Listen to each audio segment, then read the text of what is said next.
kita panggil Pak Ono ya. Mungkin saya tidak akan menyampaikan CV-nya karena banyak Pak Ono ya, banyak sekali. Mungkin saya hanya menyampaikan sedikit aja. Beliau sebagai wakil rektor ya Pak ya, di Institut Teknologi Tangerang Selatan. Nah, sebetulnya mahasiswa di TTS juga banyak yang hadir Pak ya hari ini ya, diundang juga. Ya, pada kesempatan ini Pak Ono akan menyampaikan materi best practice ya pemanfaatan teknologi blockchain pada sektor hukum. Kepada Pak Ono kami persilakan Pak. Terima kasih. Selamat pagi Kang Mul, teman-teman Dinas Kominfo, teman-teman semua, Bu Betty. Selamat pagi. Assalamualaikum warahmatullahi wabarakatuh. Minta maaf, ini posisi saya ada di liar, orang. Ya. Posisi ada di meeting sebenarnya. Bapenas lagi menyiapkan RPJMN untuk cyber security dan teman-temannya lah. Kira-kira kayak gitu. Oke, saya akan share aja langsung screen. Oke, klik. Mudah-mudahan keluar. Targetnya dulu ya. Ini saya kecilin biar saya lebih enak sedikit hidupnya. Kalau ada pertanyaan lewat chat juga silahkan.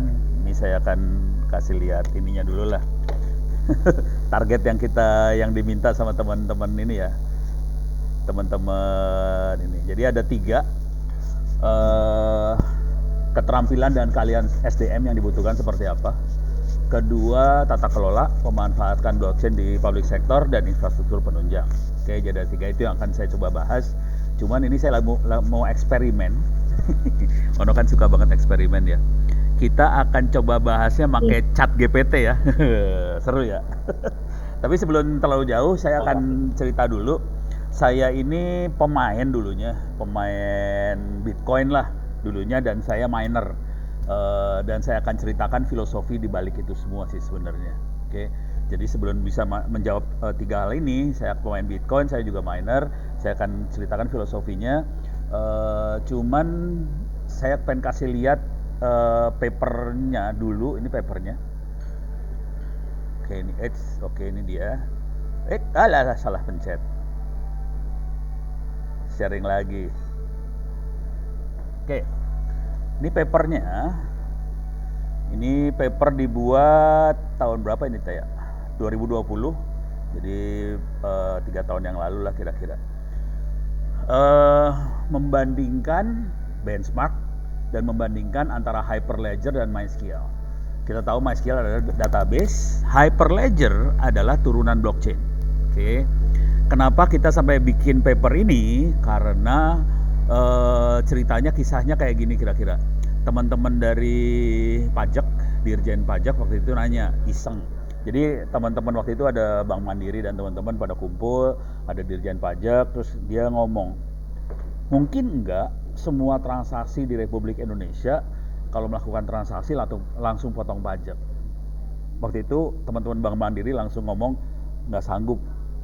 Database-nya Bank Mandiri nggak sanggup. Terus intinya perbankan teriak langsung, Pak jangan gitu Pak, kita database-nya kolaps kalau digituin. Oke, terus saya ngomong, saya kasih komentar singkat sih, kayaknya kalau kita pakai blockchain atau turunan-turunannya mungkin bisa, karena dia lebih sederhana daripada database sebenarnya. Oke, kemudian akhirnya kita ukur, kita bandingkan, dan hasilnya ada di sini. Ini papernya nanti saya kasih, papernya bisa di-download free. Ini hasilnya sekitar ini dengan kita cuma pakai berapa ya waktu itu ya? 4 apa 5 komputer aja. 8 komputer. 8 komputer kita bisa punya kemampuan sekitar 2 kali lebih cepat daripada MySQL. MySQL itu database. Oke. Blockchain juga bisa kita lihat sebagai database juga ya. Ini minta maaf agak rame di sini. Parah dah. Susah hidupnya di sini. Oke, jadi blockchain kita bisa lihat sebagai database, dan dia punya kemampuan dengan 8 node dioperasikan, dia punya kemampuan sekitar 80-200 kali lebih cepat daripada MySQL. Kalau kita operasikan lebih banyak node lagi, lebih dahsyat lagi. Oke. Nah, tapi blockchain ada macam-macam, ada banyak blockchain ya. Jadi ini yang Hyperledger-nya yang kita pakai karena dia open source, free, bisa kita pakai. Oke. Kalau pengen, jadi intinya itu, ini ngasih lihat aja bahwa jadi menarik kalau udah kayak gitu karena dia punya kemampuan lebih tinggi daripada database biasa. Nah, untuk dapat ngedownload silakan masuk Google, masukin kata kuncinya, oke, Telkomnika Hyperledger. Oke. Silakan googling dengan ini Telkomnika Hyperledger, langsung akan masuk ke jurnal Telkomnika dan Anda bisa download paper tadi. Oke. Jadi ini paper nih, kalau saya sorry.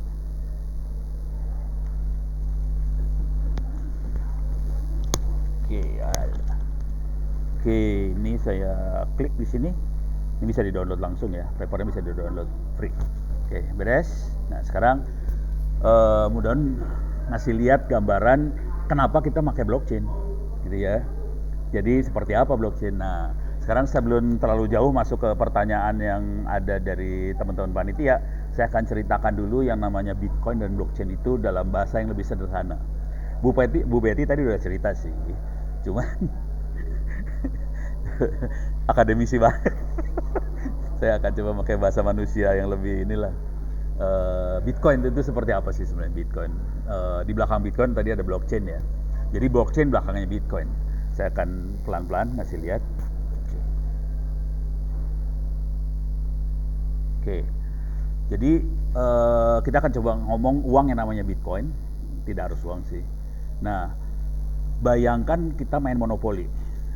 Kita juga punya aset bisa dijual beli dan kita butuh kita nyebutnya token. Token itu jadi uang, currency. Oke. Jadi kita pakai token untuk beli.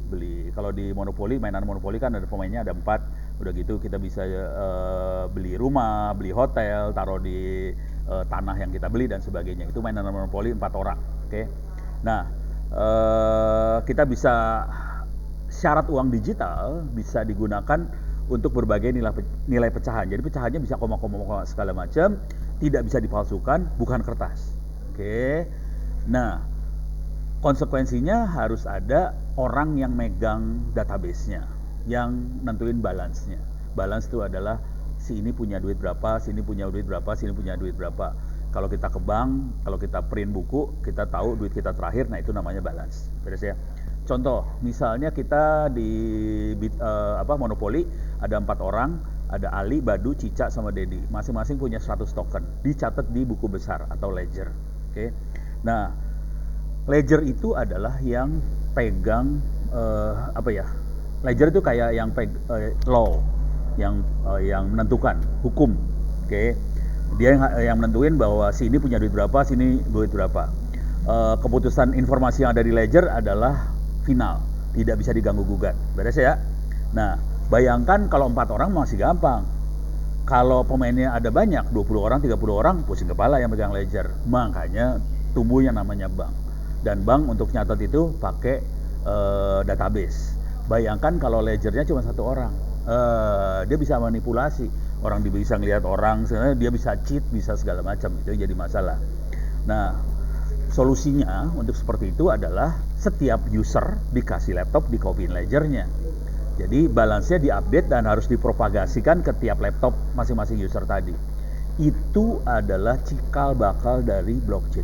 Jadi blockchain itu adalah ledger, catatan, database yang dikopikan ke semua laptop. Kira-kira kayak gitu cara berpikirnya. Mudah-mudahan mulai kebayang nih ya. Jadi sekali lagi, blockchain adalah database. Itu yang penting sih sebenarnya. Jadi jangan pikir macam-macam lah. Blockchain itu database, cuman agak beda sama database yang normal. Nanti diterangin lagi. Blockchain itu database dan dikopikan ke semua pemain. Oke, artinya bank hilang.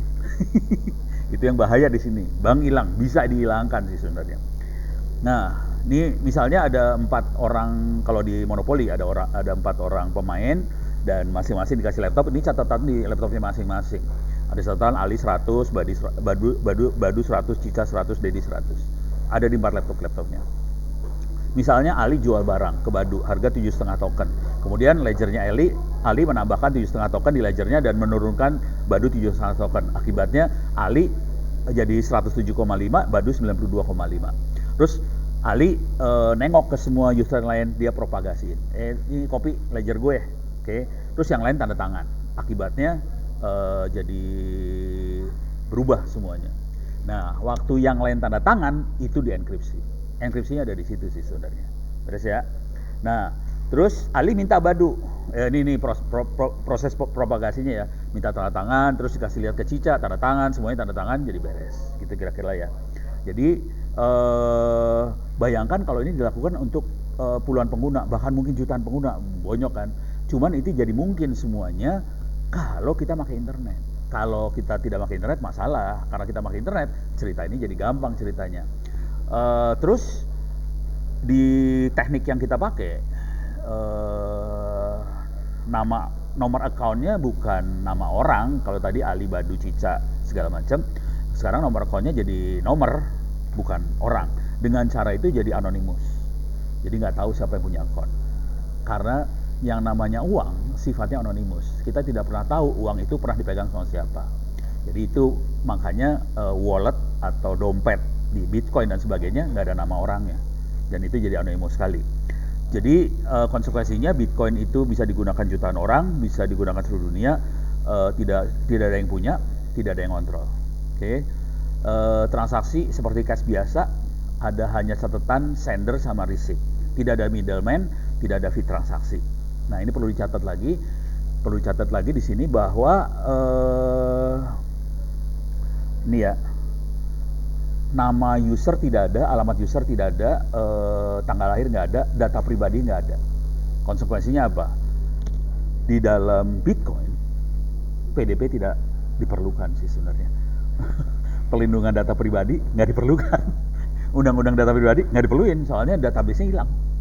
Jadi data orang udah nggak ada. Jadi nggak ada yang dilanggar sih PDP, santai-santai aja gitu. Oke, jadi santai lah, PDP nggak ada. Santai. Terus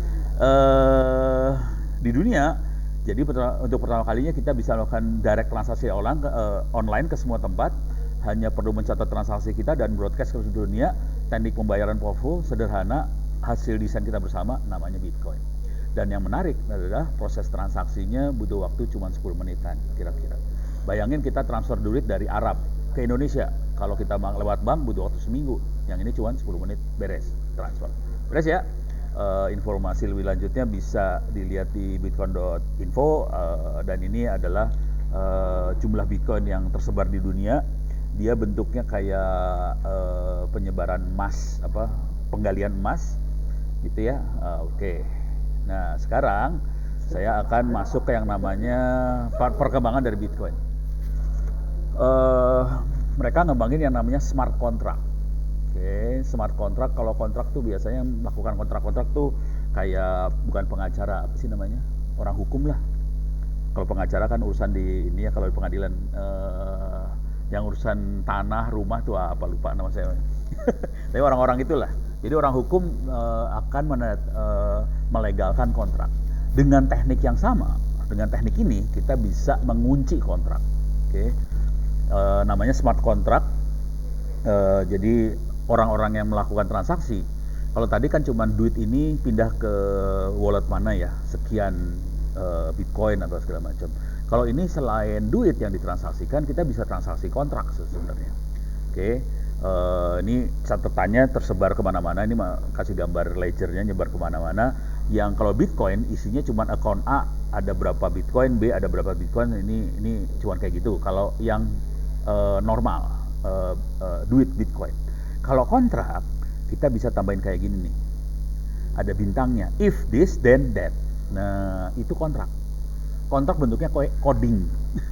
Kalau ini maka itu, gitu ya. Jadi selain nilai, dia bisa mengunci if then. Jadi program, itu kontrak ya. Jadi kontrak bentuknya if then. Nah, salah satu implementasi awalnya di Ethereum, dan itu yang kita bisa pakai nanti di keperluan kebutuhan dinas kominfo, pemerintah segala macam. Kalau pakai blockchain tadi, smart contract-nya dimaininnya di situ. Bentuk smart contract seperti apa? Ini nih contohnya sih. Jadi smart contract kayak gini, kita dikasih anak, ya udah terima lo anak lah. Udah gitu lo harus kasih susu, kasih makan, harus kasih sayang dan sebagainya. Nah, itu kontrak dari Tuhan ya, kira-kira kayak gitu. Nah, saya kasih lihat, nah kontrak kayak bentuknya kayak gini. Contohnya, if message sender bukan owner, message value lebih besar 0, pay owner only, receive bukan owner, throw, buang. Jadi kalau bukan haknya, buang aja. Kalau ternyata haknya, kita bayar. Return, else false. Jadi kontrak kira-kira kayak gini. Jadi kontrak bukan berbentuk dokumen fisik banget, terus ada tanda tangan segala macam, bentuknya kayak gini sih. Nanti tapi di encrypt. Kira-kira gini ya. Udah mulai kebayang ya? Oke. Mudah-mudahan terbayang. Nah, sekarang kita masuk ke pelan-pelan menjawab pertanyaan yang tadi. Saya balikin lagi ke sini. Sorry, ini udah nggak diperluin. Jadi ini namanya buat anda-anda, keywordnya adalah benchmark and comparison between Hyperledger and SQL. Cuman saya akan coba main dengan ChatGPT nih sekarang. Ini presentasi. Ini saya lagi eksperimen banget dengan ChatGPT. Hasilnya lucu-lucu soalnya. Oke, kita akan coba lihat ya. Oke, kita masuk lagi ke sini. Jadi kita pertanyaan pertama dari teman-teman Dinas Kominfo Jawa Barat. Keterampilan dan keahlian sumber daya manusia yang dibutuhkan. Oke, ini saya kasih gambaran. Saya miner Bitcoin. Oke, saya miner Bitcoin. Bisa dilihat ilmunya di sini. Ono Center Wiki. Oke, Bitcoin. Miner adalah yang mengoperasikan si tadi gambaran komputernya harus bisa ngeset database segala macam. Nah, itu harus ada orang yang operasin kan. Nah, ini Bitcoin. Nah, ini ada untuk jadi miner segala macam, ada software-softwarenya, ini misalnya CPU miner, CG miner, pakai GPU dan sebagainya, ada yang pakai ASIC miner, bisa kita lihat codingnya. Ini kalau kita lihat, ini udah mulai coding. Oke. Coba ada lagi di sini. Nah, ini udah mulai kelihatan codingnya kayak gini. Jadi kalau kita yang pegang Bitcoin, kita mainnya kayak gini banget sih. Oke, jadi kalau kita main Bitcoin, pegang kayak ginian. Konsekuensinya, orangnya sedikit-sedikit hacker sih, kira-kira kayak gitu. Tapi Anda akan handle hal-hal seperti ini mainnya command line banget. Source code-nya kebuka, open source semua, handle-nya kayak gini. Tadi paper saya pakai Hyperledger, kita bisa lihat di sini juga. Misalnya, jadi cara keyword di Google cuma gini aja ya, Hyperledger install misalnya Ubuntu.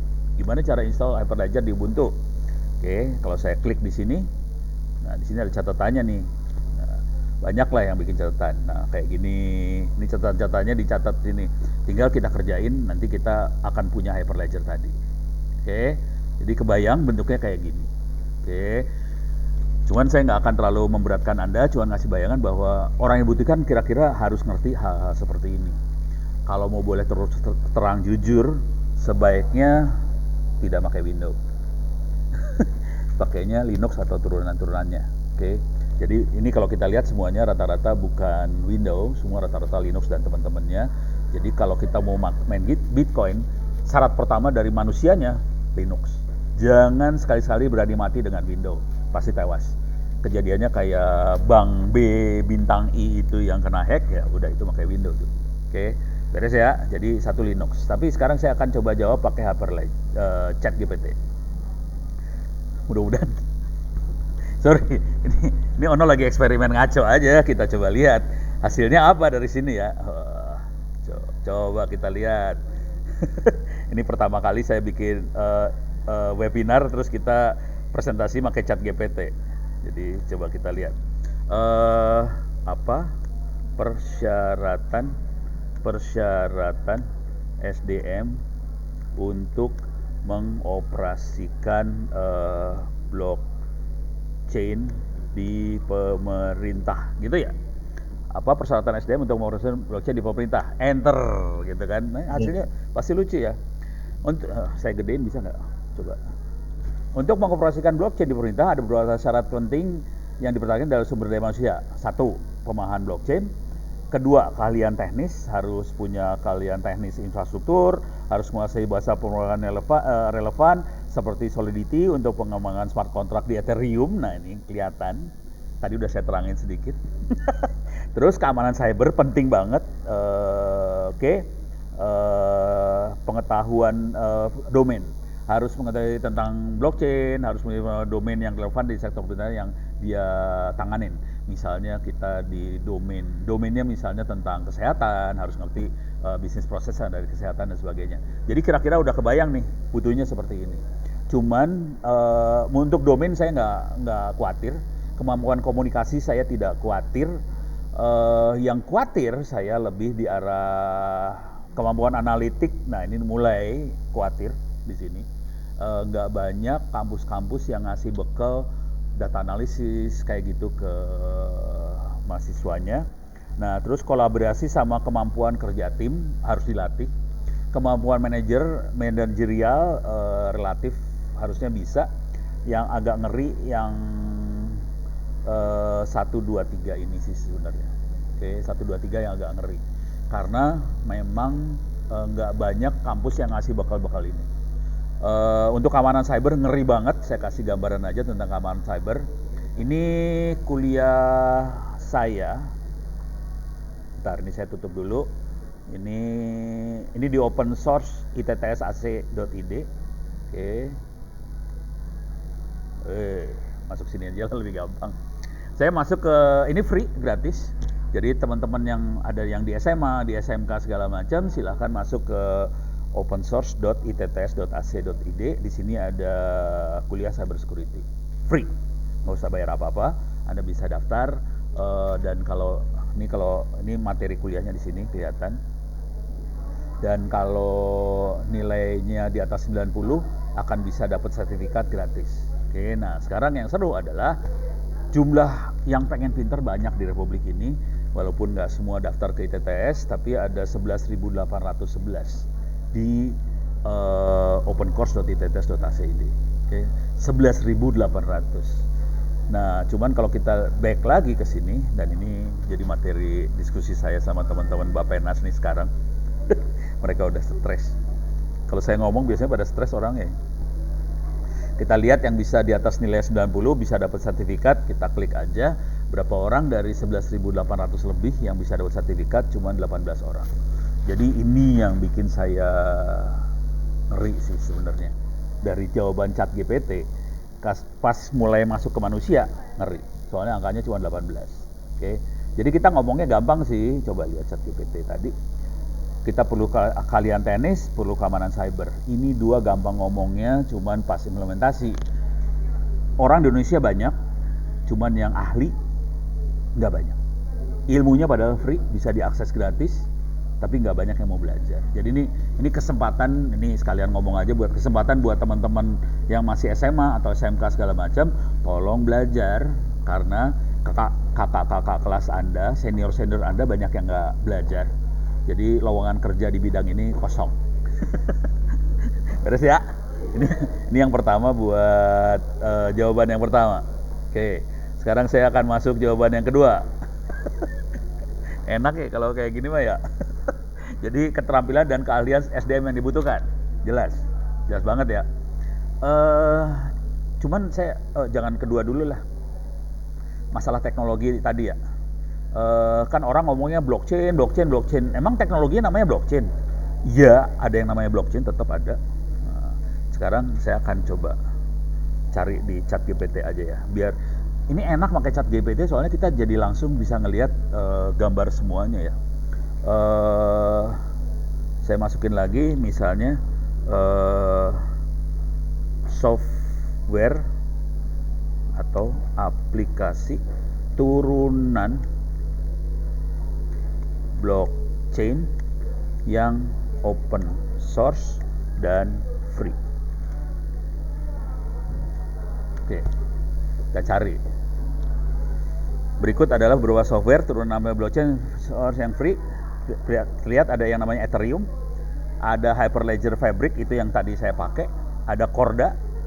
Jadi ada banyak sih. Ada Stellar, ada EOSIO, ada IOTA, ada Cardano dan sebagainya.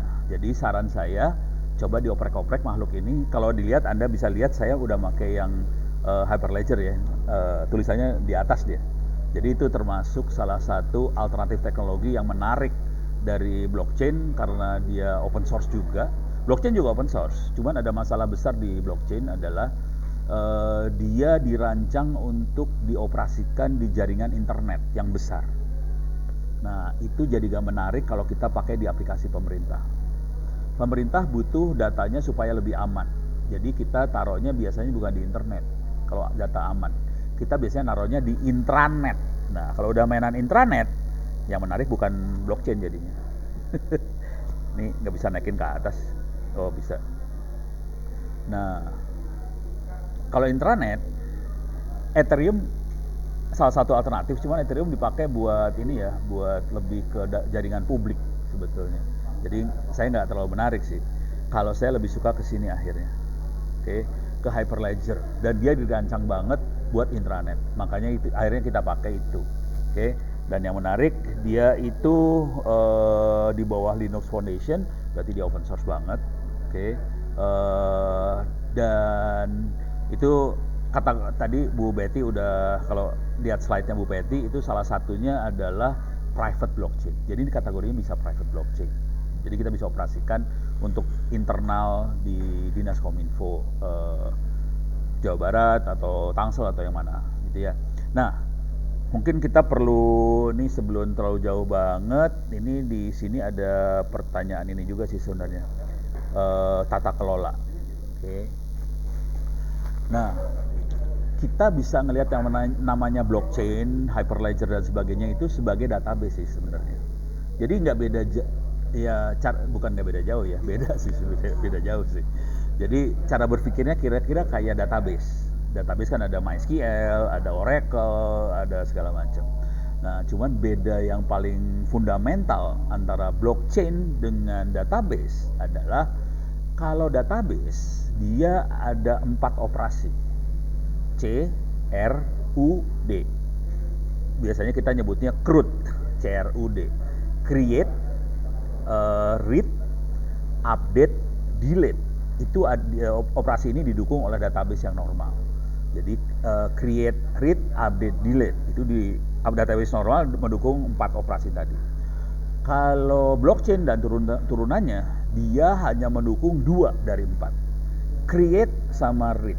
Dia tidak bisa update, tidak bisa delete. Kalau tadi Bu Betty bilang ini jadi masalah, tidak bisa update, tidak bisa delete, karena dia di undang-undang PDP user harus bisa update delete. Ya, kalau datanya pribadi. Kalau datanya bukan pribadi, nggak masalah sih sebenarnya. Jadi kita taruh data yang bukan pribadi aja di blockchain tadi, gitu ya. Nah, yang menarik dari create sama read ini, semua transaksi historinya akan tercatat.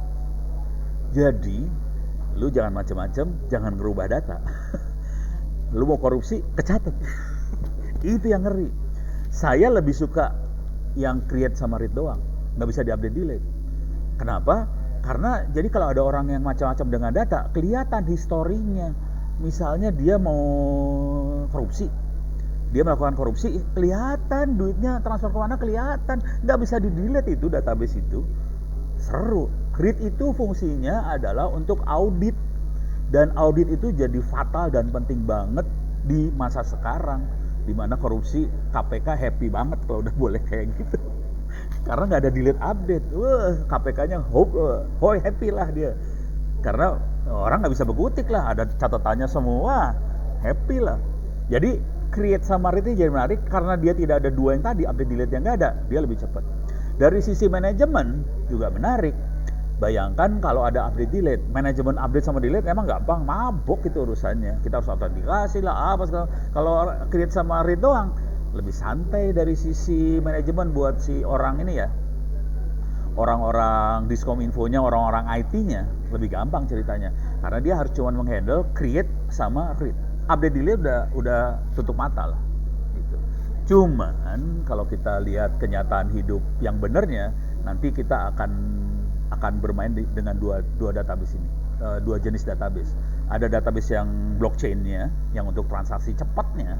Cuma nanti kita tetap punya database yang normal, yang CRUD tadi ya, yang MySQL atau MariaDB apa segala macam kita tetap pakai. 2 itu tetap kita pakai.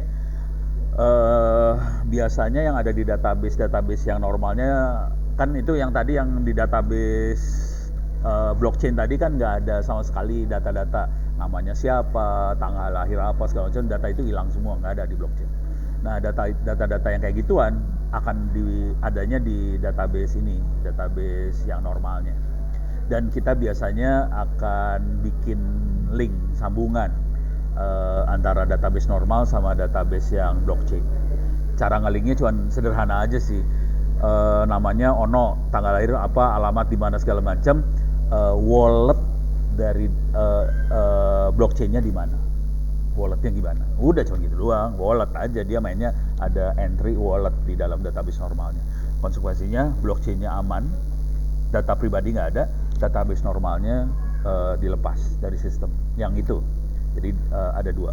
Ini beres ya, udah mulai kelihatan tata kelolanya ya. Cuman biar lebih seru, bentar. Saya pengen ngasih lihat ini saya kagak ada. Oke, saya pengen ngasih lihat apa sih namanya? Pakai ini lagi, biar lebih seru. Tolong jelaskan tata kelola. Ini harusnya saya catat semua, seru soalnya. Tapi ntar bisa gampang di generate lagi, catat. Saya lagi seneng nyatet dari hasil chat GPT, masukin ke ke wiki saya buat catatan. Tolong jelaskan tata kelola untuk mengoperasikan blockchain di pemerintah. Apa layanan publik lah, layanan publik. Langsung keluar jawabannya. Bentar, ini harus ke bawah dulu. Oke. Yang dibutuhkan, kita selalu butuh regulasi dan teman-temannya. Ini kok nggak bisa ke bawah lagi? Wait, ke bawah tuh dia. Panjang, panjang bisa. Ini kelihatan tata kelola yang dibutuhkan apa aja. Silakan nanti teman-teman, tapi silakan di generate lagi aja sama teman-teman di Danskominfo Jawa Barat ya. Tapi kira-kira saya akan bacain cepet aja.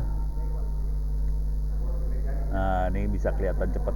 Saya akan coba baca cepet ya. Oke. Jadi untuk tata kelolanya, kalau kita pengen mengoperasikan blockchain di layanan publik, ada banyak. Satu, biasa kebijakan regulasi. Kalau enggak, yang Anda kerjakan jadi ilegal, jadi masalah besar. Dalam kebijakan itu harus mencakup keamanan, privacy data, interoperability, standar, framework, penggunaan blockchain, dan yang penting juga kepatuhan dan perlindungan pengguna. Ya. Terus perlu badan pengawas, audit dan sebagainya, otoritas tata kelola blockchain ini. Kalau di dunia keuangan namanya OJK, tapi kalau bukan keuangan nggak tahu. Saya nggak tahu. Karena pemerintah kan bukan keuangan nih sebenarnya. Misal blockchainnya kita pakai buat apa tadi, arsip dan sebagainya, bukan keuangan kan, jadi bukan OJK yang ngawasin. Jadi perlu badan pengawas sih sebenarnya. Terus keterlibatan pihak terkait untuk pengambilan keputusan, kebijakan dan sebagainya. Keamanan perlindungan data ini lebih ke arah teknologi, protokolnya apa, pakai enkripsi apa, akses kontrolnya segala macam. Standar interoperability, standarnya perlu juga. Jadi kita pakai standar blockchain yang mana? Kalau boleh saran untuk standar, coba mengacu ke RFC. Jadi di internet tuh ada standar terbuka. Kita internet bangunnya dengan standar terbuka ya, RFC editor. Silahkan lihat-lihat di RFC editor. Terutama yang udah ada sih bangsanya enkripsi segala macam ada di sini sih.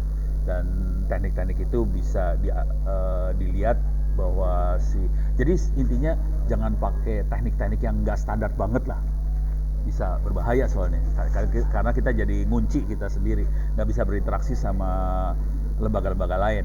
Jadi kita bisa lihat di sini, kita misalnya cari nggak tahu, ini saya belum pernah nyoba ya, coba blockchain ada nggak ya? Kita iseng aja, blockchain ada kagak sih? Gak ada, no results. Kalau enkripsi banyak, baru bahasa Inggris ya, encryption. Kalau encryption banyak. Nah, encryption banyak banget sih. Kalau encryption bejibun jibrut dari tahun 92 sampai sekarang enkripsi banyak sekali. Jadi standarnya banyak kalau enkripsi. Cuman KFSP adalah dasarnya dari blockchain dan teman-temannya ya. Nah, oke. Mana tadi teh? Ini dia. Oke.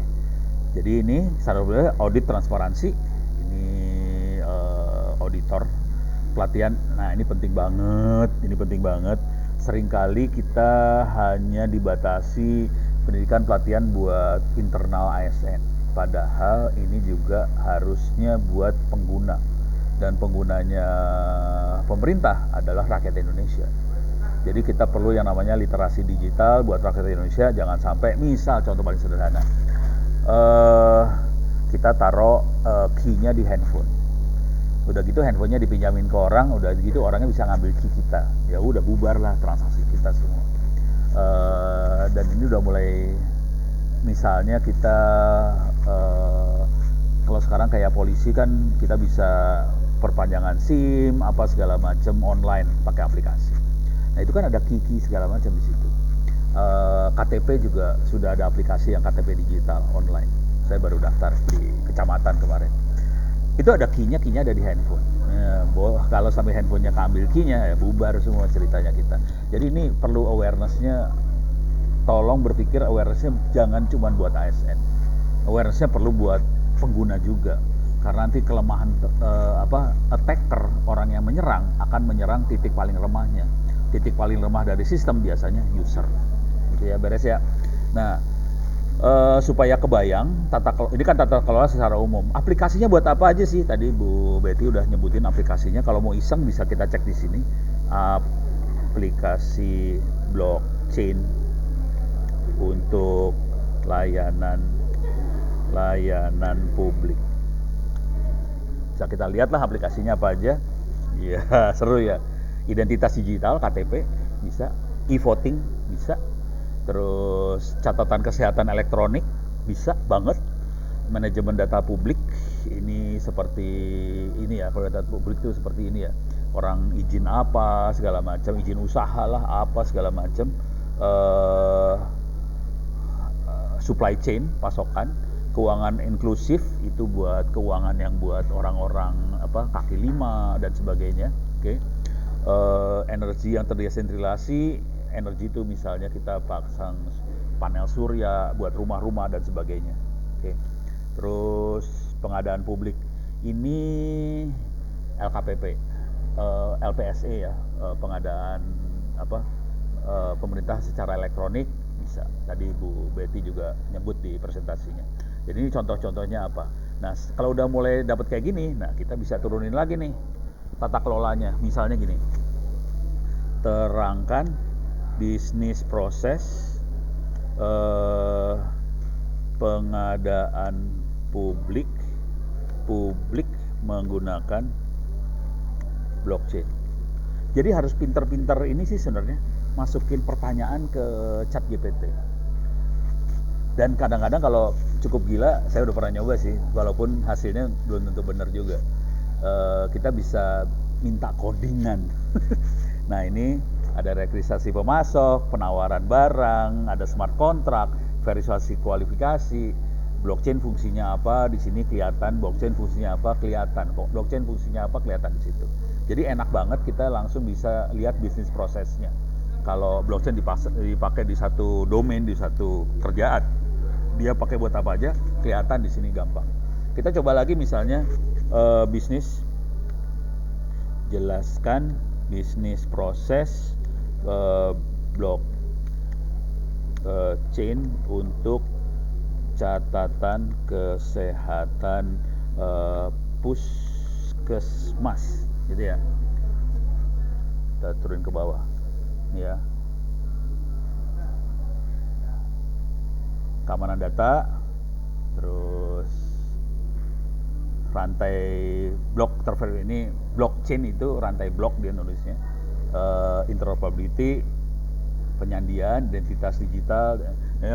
Sering-sering aja diginiin, nanti kita bisa lihat semuanya kayak gimana sih sebenarnya.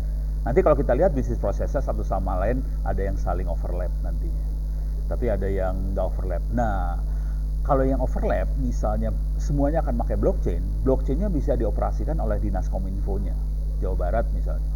Kalau saya banyak bantu Tangsel sih, punten. Karena saya lagi dipatok di Tangsel nih sekarang, tapi dengan senang hati saya bantu Jawa Barat juga sih. Nah, jadi si blockchain-nya bisa dioperasikan sama Dinas Kominfo Jawa Baratnya, tapi nanti interface keluarnya bisa di masing-masing dinasnya, apakah di puskesmas ataukah di kesehatan atau di mana lah, bisa di masing-masing. Beres ya. Jadi udah mulai kelihatan kayak gini. Jadi kalau boleh saran, kalau nanti bikin dokumen-dokumen pakai chat GPT, tapi nanti disesuaikan dengan kondisi real yang ada di kita ya. Misalnya tadi kita butuh undang-undang, aturan, kebijakan yang ada lokal kayak gimana, terus kondisi lokal kayak gimana dimasukin. Jadi chat GPT bisa kita pakai sebagai guide awal lah. Tapi udah gitu kita kembangin lagi. Jujur saya banyak mulai pakai chat GPT buat cari contekan. Soalnya dia lumayan lumayan lengkap lah buat buat contekan. Nah, ini udah mulai kebayang kan tata kelola pemanfaatan teknologi blockchain pada sektor publik. Nah, sekarang infrastruktur dan sistem penunjang yang dibutuhkan. Saya akan fokus ke private blockchain ya. Saya tidak akan fokus ke publik, kalau publik bahaya banget. Saya akan fokus ke private blockchain, infrastruktur sama sistem penunjang apa yang kita butuhkan. Nah, tinggal cari aja, jelaskan infrastruktur dan infrastruktur dan sistem penunjang. Supporting system ya, sistem penunjang untuk mengoperasikan blockchain di private network pemerintah gitu, harus kayak gitu. Jadi kita harus kasih guide juga ke si ChatGPT supaya nanti jawabannya spesifik.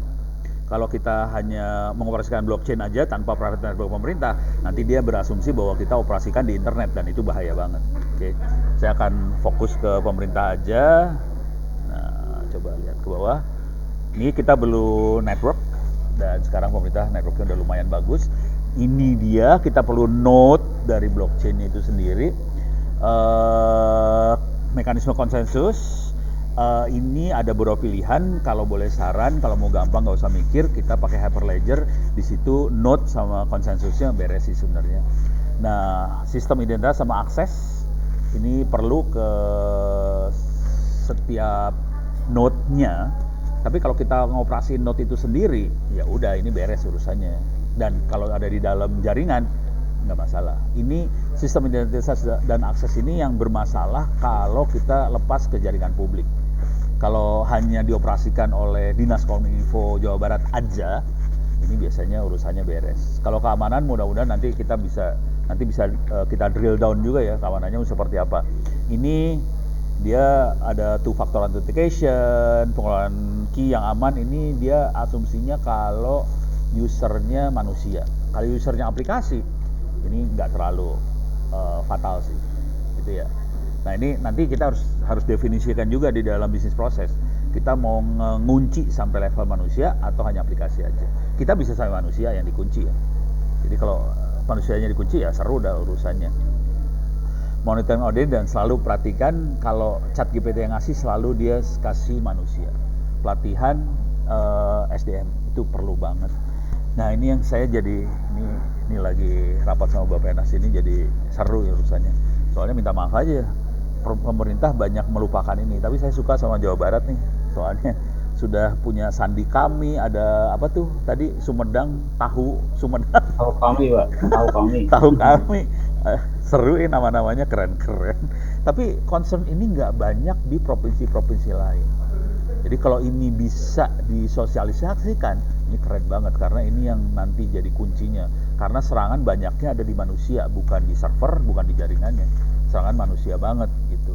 Kalau kita bisa punya sistem yang aman banget, oke lah, manusia yang nggak terlalu pintar bisa kita agak abaikan. Cuman kalau sistem kita nggak bagus, wah, kita harus bertahannya di manusia soalnya. Gitu. Oke. Nah, ini udah mulai kebayang. Nah, ini kita bisa drill down semua nih sih sebenarnya ya. Misalnya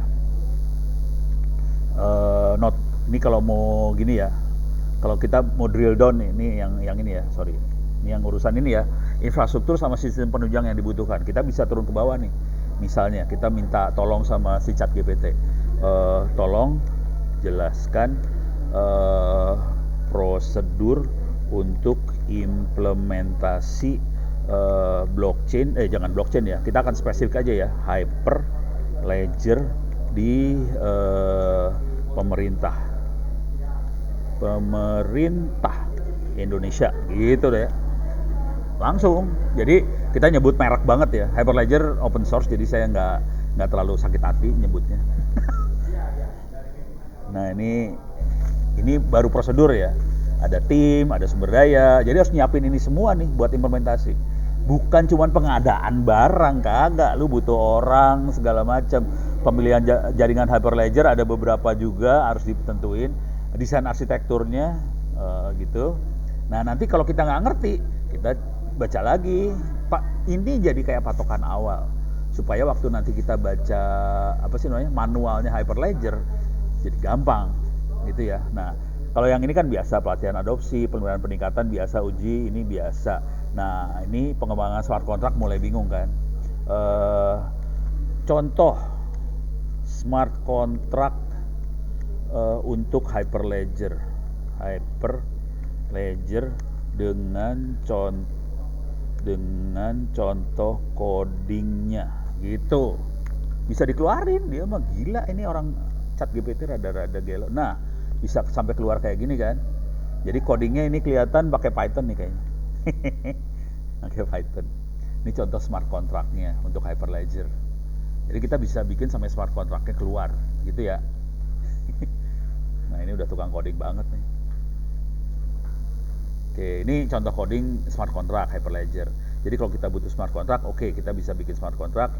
Ini kita ada beberapa framework yang sediakan, ada Fabric, Sawtooth, sama Besu. Ini kita tahu ada 3. Misalnya gini, terangkan kriteria pemilihan atau besu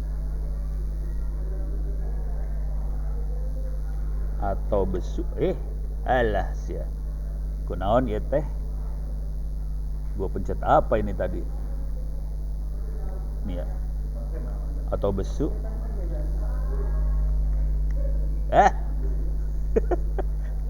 saya pencet apa sih, banyak dosa saya kayaknya.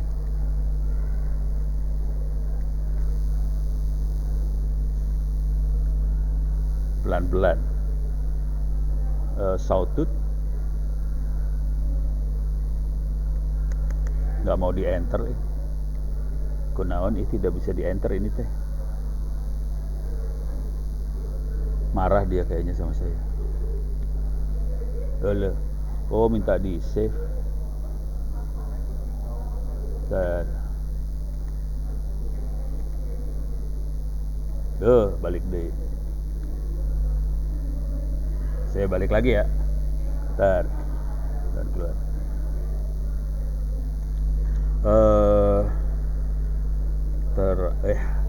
Kenapa ini lagi keyboard saya ngaco merenya?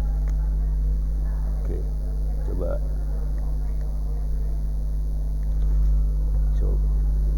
Nih udah. Terangkan pemilihan teknologi Hyperledger yang cocok ya, Hyperledger yang cocok untuk pemerintah, untuk transaksi misalnya e-voting untuk Hyperledger apa tadi? Oh ada yang ikut gambar Hyperledger Sawtooth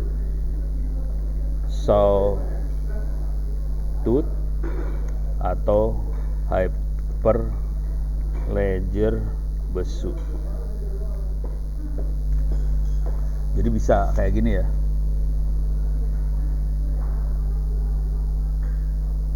Nah dia langsung kasih tahu, oh dia makainya Sawtooth kayaknya. Oh ini Besu ngasih tahu juga. Dia lebih ke arah Ethereum. Nah bisa kelihatan langsung dari sini, kita bisa langsung Sebenarnya kita bisa, tadi ada 3 kan, cuman tadi satu lagi fabric tuh lupa saya tulis. Jadi kayak gini-gini kalau kita masukin, jadi kita bisa punya pilihan akhirnya. Enaknya pakai yang mana sih sebenarnya? Gitu. Kita harus drill down terus ini kayak ginian supaya kita bisa dapat yang terbaik, yang cocok sama Dinas Kominfo Jawa Barat tuh yang mana gitu kira-kira. Baik, ini waktunya udah hampir jam 11, kayaknya udah mau habis. Sebelum saya akhiri, saya akan kasih tahu ini kenapa nggak bisa lagi diklik. Alah sih ya udah diomongin nggak bisa nggak bisa di ini terminal saya nggak bisa diklik dia orang. Saya omongin aja deh, intinya gini deh, saya sih dengan senang hati kalau ada pertanyaan-pertanyaan silahkan kirim pakai email ke onno@indo.net.id atau onno@itts.ac.id atau mungkin yang lebih baik ke Twitter sih @onowepurbo. Juga teman-teman ini kebetulan ada banyak mahasiswa ITTS yang ikut juga. Ini pengen ini sih minta izin ke teman-teman Dinas Kominfo Tangsel atau dinas yang ada yang lain. Kalau ada kesempatan mahasiswa saya kalau pengen magang diizinkan lah kalau ada kerjaan-kerjaan kayak gitu. Pasti diterima Pak. Oke, sekian dulu dari saya. Mudah-mudahan bisa bermanfaat. Billahi taufiq walhidayah. Assalamualaikum warahmatullahi wabarakatuh. Saya kembalikan pada MC Kang Mul. Mangga. Iya, siap. Nuhun Pak. Aduh, serunya Pak. Kaman 2 jam.